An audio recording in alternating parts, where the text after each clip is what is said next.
Summer vacation story begins in early spring. Inspired by a letter from Wendy, a girl from Kenya, we consider a previously unthinkable destination, Africa. For years through charity organization, Wendy has been updating us about life in a Kenyan village. An orphan, raised by her grandmother with our support, was able to continue her education through elementary and boarding school. Her letters sparked our interest in Kenya.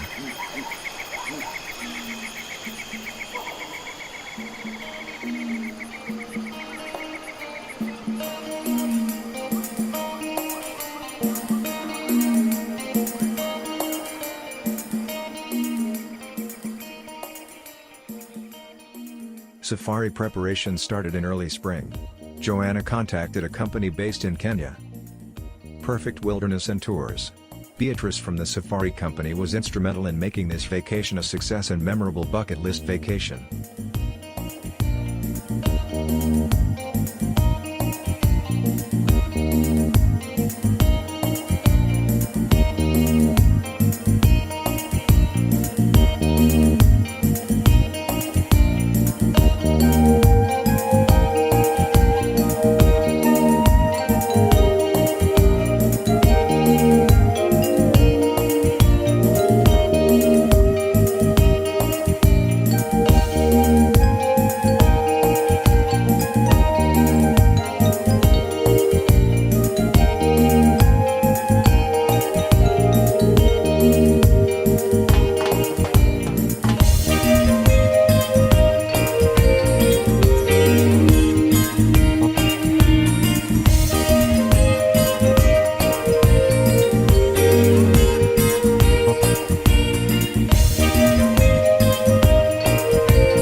Let's tell our story from the beginning.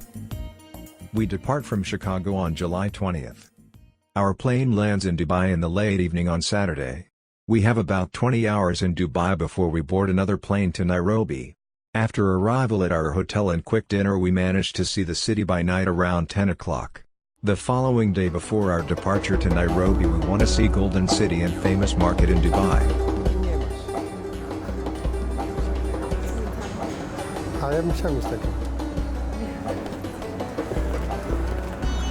This is nice Sheikh, Arabic, Dubai King, Sheikh Zayed. Look the mirror.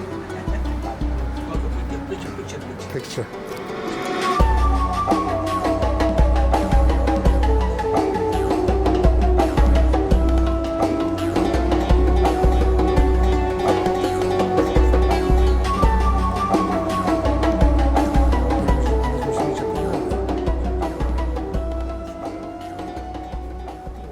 This style.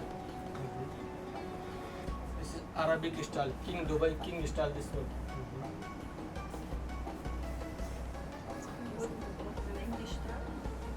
This is King Dubai King. All you big sheikh no. This use.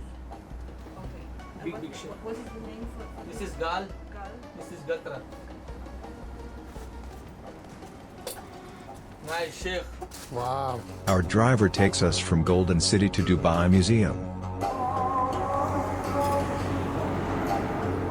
After a short visit, we head to our hotel and then to the airport again. Our time is up in Dubai. Flight to Nairobi is only 5 hours long. The arrival terminal is filled with people getting their paperwork ready for visa application. After about 2 hours, we get successfully through the airport to yet another driver awaiting us outside. July 23rd marks the first day of our safari expedition. Picked up by our Kenyan driver Moses from hotel in Nairobi, we head to Masai Mara. Our road takes us through Nairobi's suburbs west to Rift Valley. We try to beat the usual traffic. Driving in Kenya, as we will learn later, is a challenge and requires the skills of our guide and driver, Moses. Speed bumps, one lane, trucks, cattle and unpaved roads. Welcome to Kenyan free massage. We managed to get to Masai Mara in the afternoon and start our first game drive. Over the next few days we will witness abundance of wildlife on a scale not seen anywhere in the world. Millions of wildebeests and zebras move between Serengeti and Masai Mara. We encounter elephants, family of cheetah, giraffes and lions. Fresh kill in the morning attracts a lot of attention.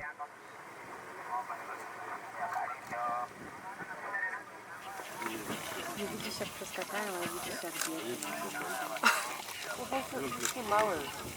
Może Photoshop taką rzekę tutaj zadą trochę na tej drodze. Migration of wildebeests, zebras and gazelles between Serengeti and Masai Mara is the largest mammal movement on Earth. Millions of animals in a clockwise movement cross the endless plains of Serengeti north over Mara River to Masai Mara and back again to Serengeti. We witness a herd of wildebeests fresh after the crossing. On July 25th we embark on another exciting trip. Balloon Safari. We need to get up very early and after a usual free massage we reach our destination. Brief safety instruction and off to a sunrise takeoff. This is our first balloon ride. Breathtaking, we admire wildlife from above.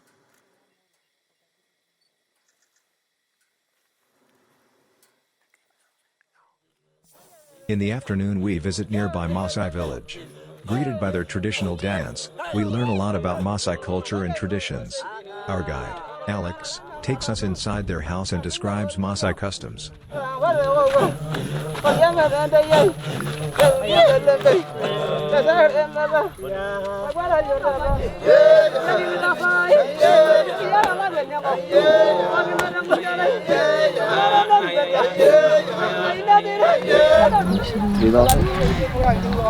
Each of this is 2,000. We can't leave without traditional Maasai craft including lion's tooth.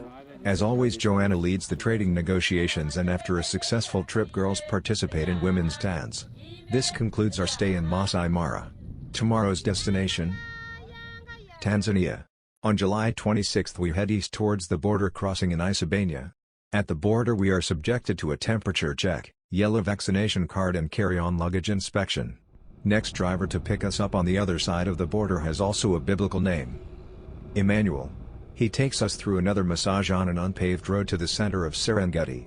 We have a long distance to cover and reach our destination at night. Our tented lodge in the middle of Serengeti is on a path of wild animals, lions and hyenas.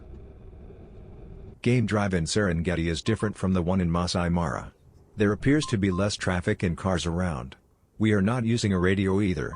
Emmanuel starts with familiar locations. It is almost an instant hit. We encounter a cheetah then multiple lions and elephants. Persistence pays off. We see a leopard. It turns out, this will be the only one during our safari. Serengeti in Maasai language means endless plains. This is exactly what we see. Stunning beauty and horizon with some trees and rock formations. We find our lion king close to one.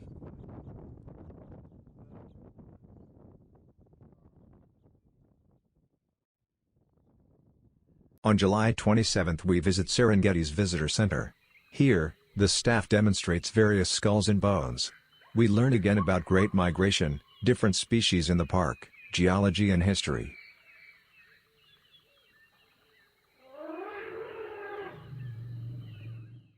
Next day we are heading to Ngorongoro Conservation Area. It is a crater of a dormant volcano with abundance of wildlife. Before we get there though we are speeding 50 to 60 miles an hour on this desert road. Passing through this dry land we see scattered Maasai villages with shepherds and their cattle. Our hotel, not a tented lodge this time, is located on the rim of the crater with spectacular views down below. We arrive late in the afternoon and can still admire the crater before the sunset. Local musicians will entertain us after dinner.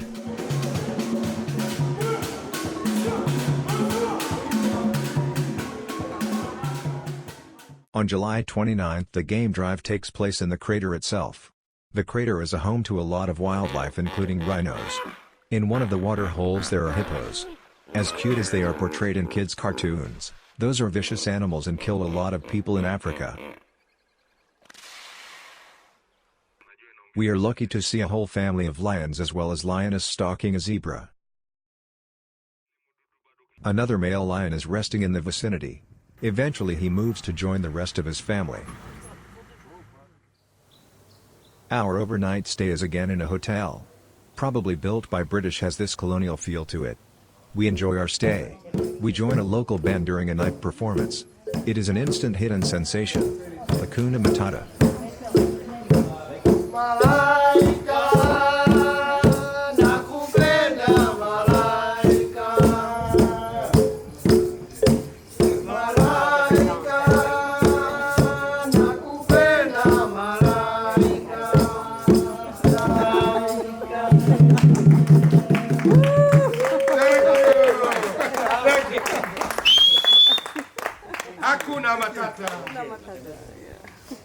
Lake Manyara to Tarangire National Park game drive is relatively short. The lake is known for abundant flamingos. We drive along the lake and exit eventually through the southern entrance. Road to Tarangire takes us through small villages. We cross unpassable roads, streams and eventually reach another park.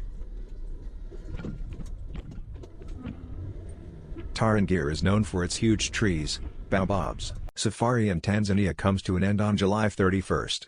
Today we are crossing the border with Kenya again and reuniting with Moses. From the border crossing town of Namanga, our guide takes us to Amboseli National Park. Tonight we are supposed to stay outside the park in Kibo Tented Lodge. The road there will be full of surprises. We start off by trying to pass through flooded park roads. After driving in circles, Moses decides to pass through a partially flooded road. We keep our fingers crossed for a successful passage until we get stuck in deep water.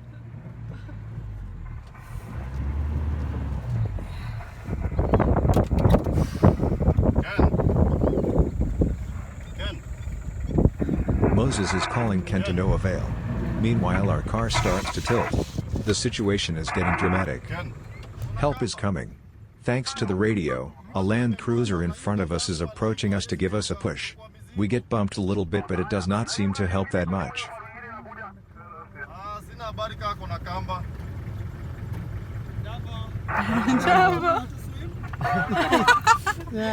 Catherine keeps recording. At this point we congregate on the left side of the car to balance the gravity. Well, we will have to abandon the car and proceed on foot. Exciting but not desired.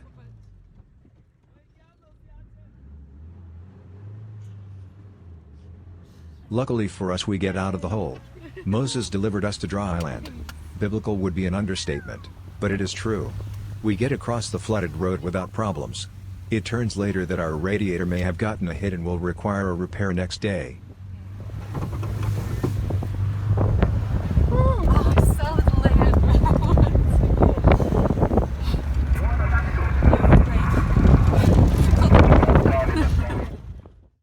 August 1st.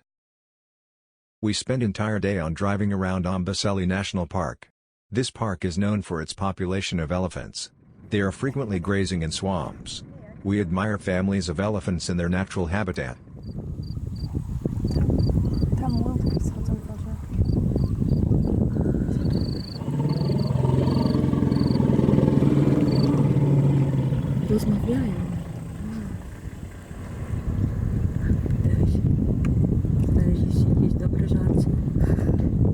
Kibo Amboseli Tented Lodge is just outside the park. As we learn later, our lodge is surrounded by a fence and is safe at night. Despite that, baboons still visit us at night and jump on the roof. We are approximately 20 miles north of Mount Kilimanjaro. The mountain is covered in clouds entire day until we get lucky in the late afternoon. We step outside the lodge with ever-present Maasai security and admire the mountaintop and sunset. We get a special treat. Maasai are herding their cows before sunset. With almost no light pollution we are taking night sky photos. Milky Way, stars and star trails. Southern sky as we are just south of equator. We are leaving Amboseli National Park and heading north. It is a long journey up north. We are supposed to follow Mombasa-Nairobi highway. It is a 2-lane road with lots of trucks and traffic. Our journey will take an entire day. We start off on a dirty road outside the park. Before we reach a paved road there is a suspicious noise from the left front wheel. Moses suspects a problem and we have to pull over. No road assistance, but we manage to get to a nearby repair shop in Kamata. In need of temporary repair we enjoy an early break. It is a temporary fix and we can admire the skills of the shop's mechanic. After about 2 hours we continue towards Lake Nakuru.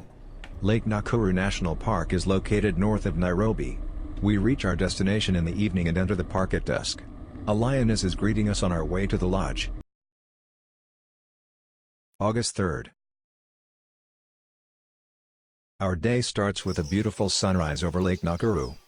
The lodge located on the hill overlooks the lake. We finally see the fifth animal from the Big Five. A huge black rhino that is guarded by a park ranger. Today's game drive is relatively short. We head south towards Lake Naivasha.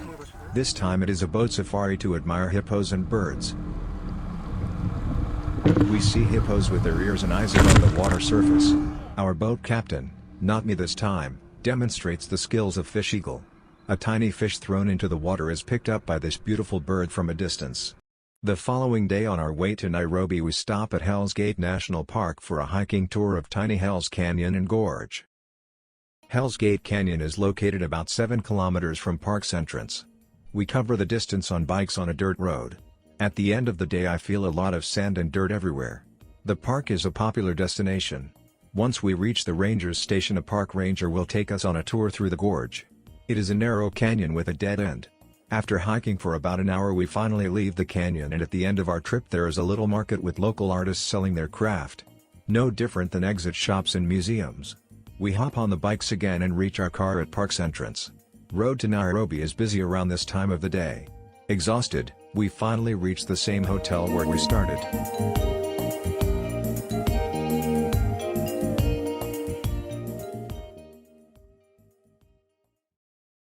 Giraffe Center and Elephant Orphanage are on our itinerary on August 5th. Both are very popular and crowded. The main attraction at the center is obviously feeding giraffes. It gets very intimate. The Elephant Orphanage is only open for an hour. Here we can see very young elephants who lost their parents and are being taken care of. In the early afternoon we enjoy lunch in the gardens which once belonged to Karen Blixen. She is an author of a famous book, Out of Africa, and subsequent movie based on her book. Our time in Africa came to an end. August 6th is the last day of our vacation. We can still visit a national park. This one though is located on the outskirts of Kenyan capital. We start our game drive early in the morning. Almost immediately we get rewarded by seeing a rhino family. The Nairobi National Park has all animals except elephants for whom the park is too small. We come across mating ostriches who amuse a lot of tourists with their actions.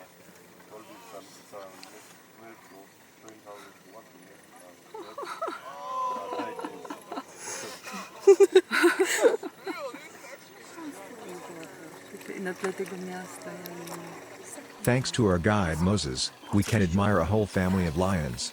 Their image is priceless.